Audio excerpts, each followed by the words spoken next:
गणपतिगो हवामहे कविं कवीनामुपमश्रवस्तमम् ज्येष्ठराजं ब्रह्मणां ब्रह्मणस्पत आनशृण्वन्नोतिभिः सीद सादनम् ओं श्री महागणपतये नमः। प्रणो देवी सरस्वती वाजेभिर्वाजिनीवती धीनामवित्र्यवतु आनो दिवो बृहतः पर्वतादा सरस्वती यजतागन्तु यज्ञम् हवं देवी जुजुषाना घृताची शग्मान्नो वाचमुषति शृणोतु। ओं श्री महासरस्वत्यै नमः। गुरुर्ब्रह्मा गुरुर्विष्णुर्गुरुर्देवो महेश्वरः गुरुः साक्षात् परं ब्रह्म तस्मै श्री गुरवे नमः। गुरवे सर्वलोकानां भिषजे भवरोगिणां निधये सर्वविद्यानां दक्षिणामूर्तये नमः। सद्गुरुचरणारविन्दाभ्यां नमः। श्रीगुरुभ्यो नमः। हरिः ओम्।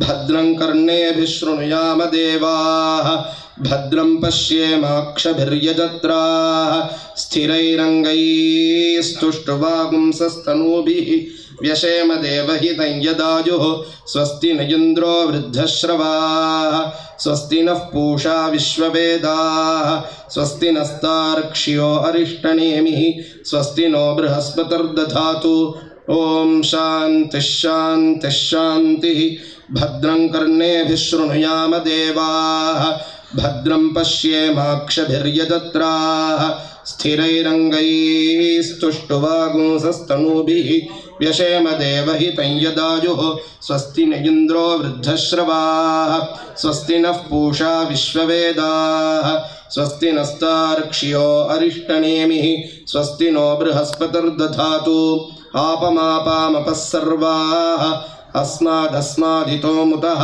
अग्निर्वायुश्च सूर्यश्च सहसञ्च स्करर्धिया वायुवश्वारश्मिपतयः मरीच्यात्मानो अद्रुहः देवीर्भुवनसूवरीः पुत्रवत्वायमे सुत महानां नीर्महामानाः महसो महसस्वः देवीः पर्जन्यसूवरीः पुत्रवत्वायमे सुत अपाश्न्युष्णिमपारक्षः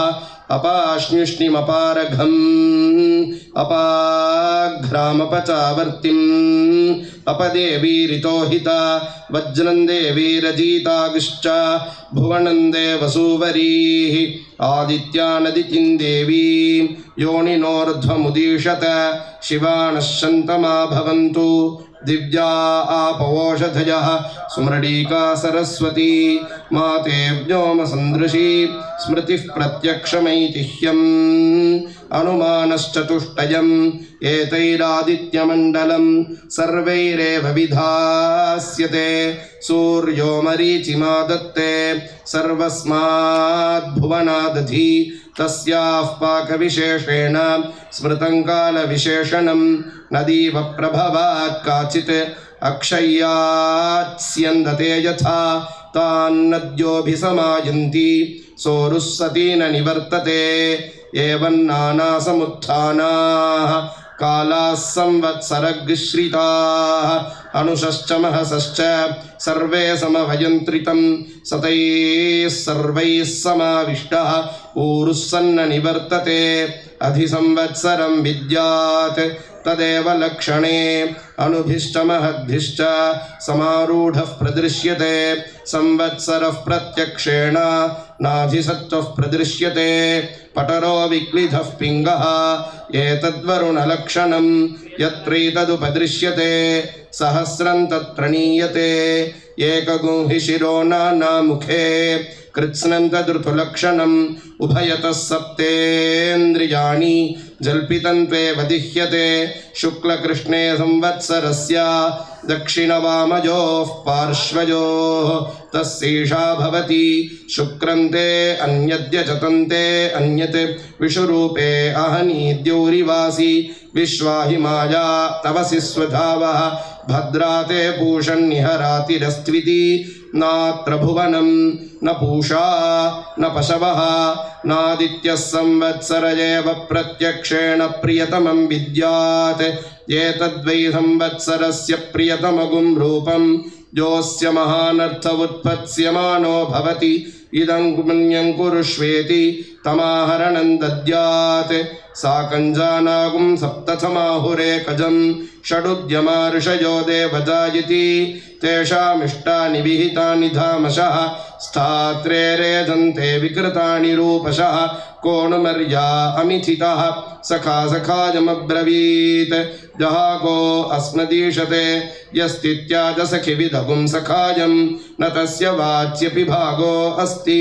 यदि गुं शृणोत्यलकगुं शृणोति न हि प्रवेद सुकृतस्य पन्थामिति ऋतुरुतुनानुद्यमानः विननादाभिधावः षष्ठिश्चत्रिपुंशकावल्गाः शुक्लकृष्णौ च षाष्टिकौ सारागवस्त्रैर्जरदक्षः वसन्तो वसुभिः सह संवत्सरस्य सवितुः प्रैषकृत्प्रथमस्मृतः अमूनादयतेत्यन्यान् अमूगश्च परिरक्षतः एतावाचः प्रयुज्यन्ते यत्रैतदुपदृश्यते एतदेव विजानीयात् प्रमाणं कालपर्यये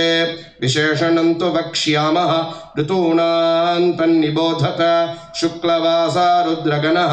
ग्रीष्मेणावर्तते सः निजहन् पृथिवीगुं सर्वां ज्योतिषा प्रतिख्येन सह विश्वरूपाणि वासा गुंसि आदित्यानान्निबोधत संवत्सरीणं कर्मफलं वर्षाभिर्ददता गुंसः अदुःखो दुःखचक्षुरिव तद्मापीत इव दृश्यते शीतेनाव्यथयन्निव रुरुदक्ष इव दृश्यते ह्लादयते ज्वलतश्चैव शाम्यतश्चास्य चक्षुषी या वै प्रजाभ्रगृह्यन्ते संवत्सरात्ताभ्रगृह्यन्ते याः प्रतितिष्ठन्ति संवत्सरे ताः प्रतितिष्ठन्ति वर्षाभ्य इत्यर्थः अक्षिदुःखोत्थितस्यैव विप्रसन्ने कनीनिके आङ्ते चाद्गणन्नास्ति ऋभूनां तन्निबोधत कनकाभानि वासा गुंसि अहतानि निबोधत अन्नमश्नीतमृज्मीत अहं वो जीवनप्रदः एतावाचः प्रयुज्यन्ते शरद्यत्रोपदृश्यते अभिधोन्वन्तो भिघ्नन्त इव वातवन्तो मरुद्गणाः अमुतो जेतुमिषमुखमिव सन्नद्धाः सह ददृशेः अपध्वस्तैर्वस्तिवर्णैरिव शिखासः कपर्दिनः अक्रुद्धस्य योत्स्यमानस्य क्रुद्धस्येव लोहिनी हेमतश्चक्षुषी विद्यात् अक्ष्णयोः क्षिपणोरिव दुर्भिक्षं देवलोकेषु मनूनामुदकं गृहे एतावाचः प्रवदन्ति वैद्युतो यान्ति शैशिरीः ता अग्निः पवमाना अन्वैक्षत इह जीविकामपरिपश्यन् तस्यैषा भवति इहेह वस्वतपसः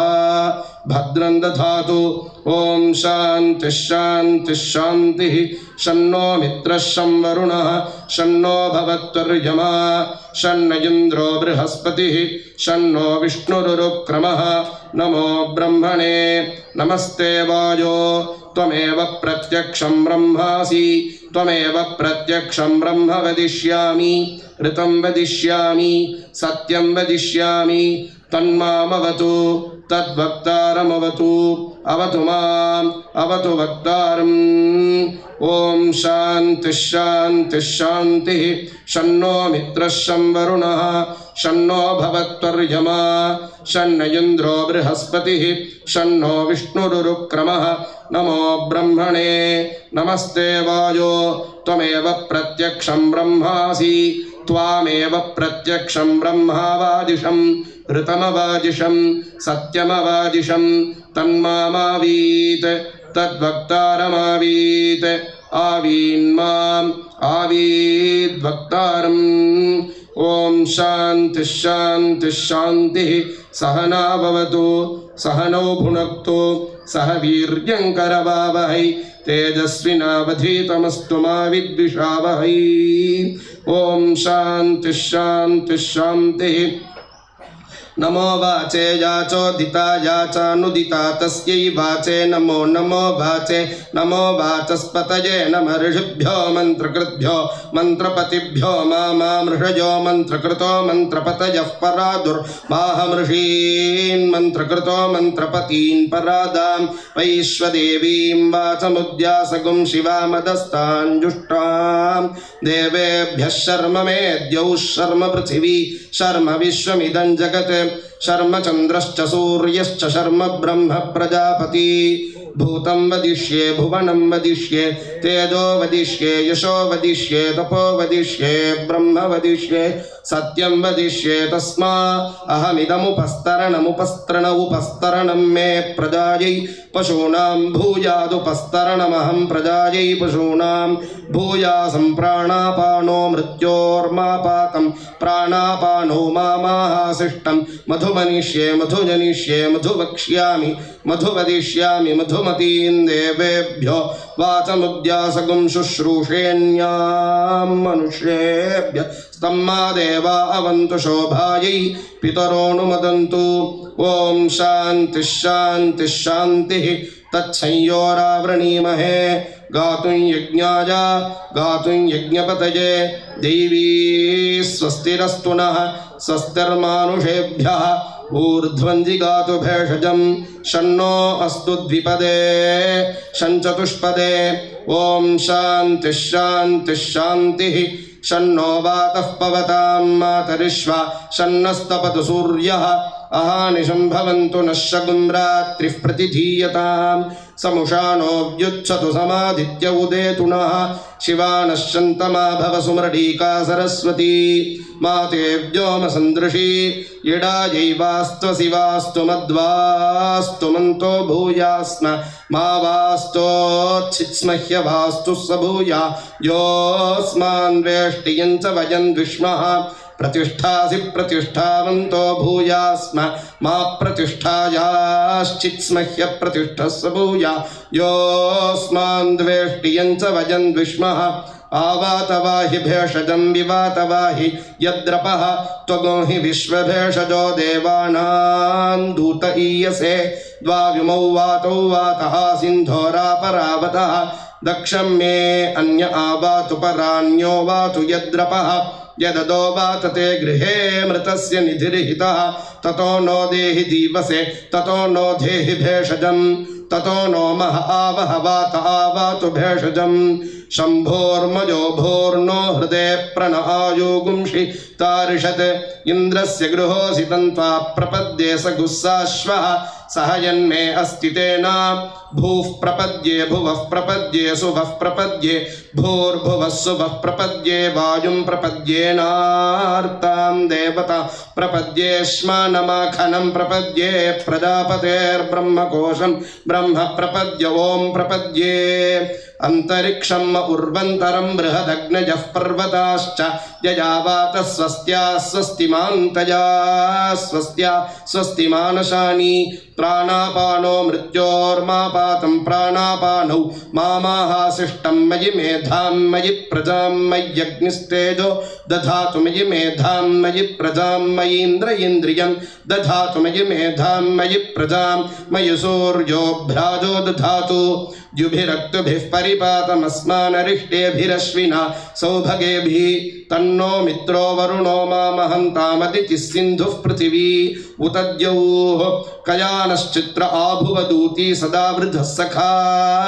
कयासि चिष्ठया वृता कस्त्वा सत्यो मदानां मगुंहिष्ठो मत्सदन्धसः दृढाचिदारुदेवसु अभीषुणः सखीनामविता जरितॄणां शतं भवास्यूतिभिः वयस्सु पर्णा उपसेदुरीन्द्रं प्रियमेधा ऋषयो नाधमानाः अपध्वान्तमूर्नुहि पूर्धिचक्षुर्मुमुग्ध्यस्मान्निधयेव बद्धान् शन्नो देवीरभिष्टय आपो भवन्तु पीतये शंयोरभिस्रवन्तु नः ईशानावार्यानां क्षयन्तीश्चर्षणीनाम् अपोजाचामि भेषजं सुमित्रा न आपवोषधयः सन्तु दुर्मित्रास्तस्मै भूयासुर्योऽस्मान् द्वेष्टियं च वयं विष्मः आपोहिष्ठामयो भुवस्तान ऊर्जे दधातन महेरणाय चक्षसे यो वः शिवतमो रसस्तस्य भाजयते हनः उशतीरिव मातरः तस्मा अरङ्गमामभोजस्य क्षयाय जन्मथा आपो जनयथा चनः पृथिवी शान्ता साग्निना शान्ता सा मे शान्ता शुचगुं शमयतु अन्तरिक्षगुं शान्तं तद्वायुना शान्तं तन्मे शान्तगुं शुचगुं शमयतु द्यौः शान्ता सादित्येन शान्ता सा मे शान्ता शुचगुं शमयतु पृथिवी शान्तिरन्तरिक्ष अग्निशान्तिर्वायुशान्तिरादित्यशान्ति चन्द्रमाशान्तिर्नक्षत्राणि शान्तिरापशान्ति रोषधयः शान्तिर्वनस्पतयः शान्तिर्गौः शान्तिरजाशान्तिः पुरुषः शान्तिर्ब्रह्म शान्तिर्ब्राह्मणः शान्तिः शान्तिरेव शान्तिः शान्तिर्मे अस्तु शान्तिः तयाहगुं शान्त्या सर्वशान्त्या मह्यं द्विपदे चतुष्पदे च शान्तिं करोमि शान्तिर्मे अस्तु शान्तिः ये श्रीश्च ह्रीश्च धृतिश्च तपो मेधा प्रतिष्ठा श्रद्धा सत्यं धर्मश्चैतानि मोत्तिष्ठन्तमनोत्तिष्ठन्तु मामागश्रीश्च ह्रीश्च धृतिश्च तपो मेधा प्रतिष्ठा श्रद्धा सत्यं धर्मश्चैतानि मामाशिषुः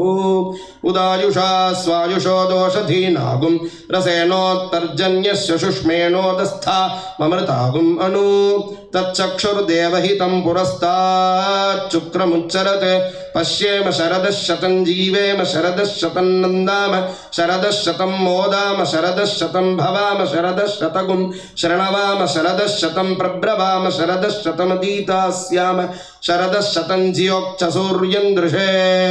यमुदगान्नहतोर्नवाद्विभ्राजमानः शरीरस्य मध्यात्समा वृषभो लोहिताक्षः सूर्यो विपश्चिन्मनसा पुनातु ब्रह्मणश्चोदन्यसे ब्रह्मण आणीस्थो ब्रह्मण आवपनमसि धारितेजं पृथिवीं ब्रह्मण महीधारतमेनेन महदन्तरिक्षं दिवन्दाधार पृथिवीगुं सदेवाय देहं वेद तदहं धारयामि मामद्वेदोऽधिविस्रसत्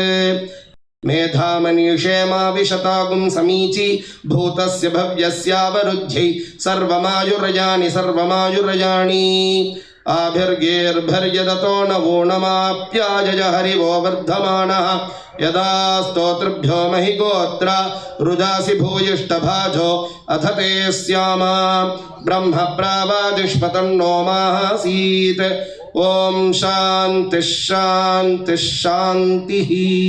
न कर्मणा न प्रजया धनेन त्यागेनैके अमृतत्वमानशुः परेण नाकन्निहितं गुहायां बिभ्राजते तद्यतयो विशन्ति वेदान्तविज्ञानसुनिश्चितार्थाः सन्न्यासयोगात् यतयः शुद्धसत्त्वाः ते ब्रह्मलोके तु परान्तकाले परामृतात् परिमुच्यन्ति सर्वे दह्रं विपापं परमेश्वभूतं यत्पुण्डरीकं पुरमध्यसग्रस्थं तत्रापि दह्रं गहनं विशोकस्तस्मिन् यदन्तस्तदुपासितव्यं यो वेदादौ स्वरः प्रोक्तो वेदान्ते च प्रतिष्ठितः तस्य प्रकृतिलीनस्य यः परः स महेश्वरः